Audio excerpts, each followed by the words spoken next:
Power star Pawan Singh का होली गाना release से पहले लगा रोक, खेसारी लाल यादव को फिर से लगा बड़ा झटका। तो क्या है खबर इस वीडियो में हम जानने वाले हैं। तो वैसे अगर आप पावर स्टार पवन सिंह के सच्चे फैन हैं तो चैनल को सब्सक्राइब करके छोटा सा कमेंट जरूर करना और वीडियो आप लोग पूरा जरूर देखिए, तभी समझ में आएगा। अभी मजा आएगा ना भिड़ो।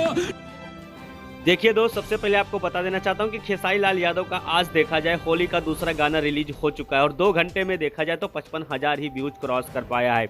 यानी कि खेसारी लाल यादव इस गाने को लेकर बहुत सारा उम्मीद लगा के रखे थे कि इस गाने में रानी एक्टर्स के होने के बावजूद ये गाना 100% मार्केट में एक नया रिकॉर्ड भोजपुरी इंडस्ट्रीज में बना सकती है। लेकिन फिर भी खेसारी लाल यादव का गाना उतना ज़्यादा रिकॉर्ड नहीं बना पाया जितना रिकॉर्ड खेसारी लाल यादव चाहते थे। यानी कि रिलीज से 2 घंटे बाद अगर 55,000 व्यूज आता है तो बहुत सोचने वाली बात है। यानी कि खेसारी लाल यादव का ये भी गाना कितना रिकॉर्ड बना सकता है, आप लोग कमेंट बॉक्स में कमेंट करके जरूर बता सकते हैं। चलिए दोस्त, सबसे कमाल वाली बात जान लेते हैं पावर स्टार पवन सिंह को लेकर, क्योंकि पावर स्टार पवन सिंह के जितने भी फैंस हैं वो इंतजार करते रहते हैं पावर स्टार पवन सिंह की नई नई अपडेट के बारे में। यानी कि पावर स्टार पवन सिंह के होली गाने को लेकर भी काफी फैंस लोग इंतजार कर रहे हैं कि आखिर पावर स्टार पवन सिंह का होली का गाना कब तक आएगा। लेकिन सबसे कमाल वाली बात मैं आपको बता देना चाहता हूं कि पावर स्टार पवन सिंह का होली गाने से पहले पावर स्टार पवन सिंह का एक लोकगीत का धमाका होने वाला है। यानी कि पावर स्टार पवन सिंह का होली का गाना रोक दिया गया है।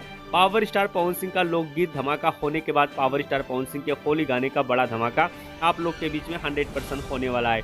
जितने भी पावर स्टार पवन सिंह के फैंस लोग बेचैनी से इंतजार कर रहे हैं उनको मैं बता देना चाहता हूं कि होली से पहले पावर स्टार पवन सिंह का बवाल धमाका भोजपुरी इंडस्ट्रीज में होगा लोकगीत को लेकर। लेकिन अभी तक फाइनल नहीं किया गया कि पावर स्टार पवन सिंह का कौन सा गाना आप लोग के बीच में 100% रिलीज होने वाला है। बेशक यह है कि होली से पहले देखा जाए तो पावर स्टार पवन सिंह का लोकगीत का धमाका आप लोग के बीच में होने वाला है। तो बेशक इस पे आपका क्या राय चल रहा है कमेंट जरूर करें। चलिए दूसरी सबसे बड़ी कमाल का अपडेट आपको बता देना चाहता हूं कि पावर स्टार पवन सिंह ने फिर से एक नई गाड़ी खरीदी। मतलब गाड़ी की अगर बात की जाए तो पावर स्टार पवन सिंह के पास कई गाड़ी है, लेकिन जिस गाड़ी में दिनेश लाल यादव निरहुआ चलते हैं उसी टाइप का गाड़ी पावर स्टार पवन सिंह ने खरीदा है। तो 100% इस पे आपका क्या राय चल रहा है कमेंट बॉक्स में कमेंट करके जरूर बताइए। मिलते हैं आपको बहुत जल्द अगले वीडियो के साथ।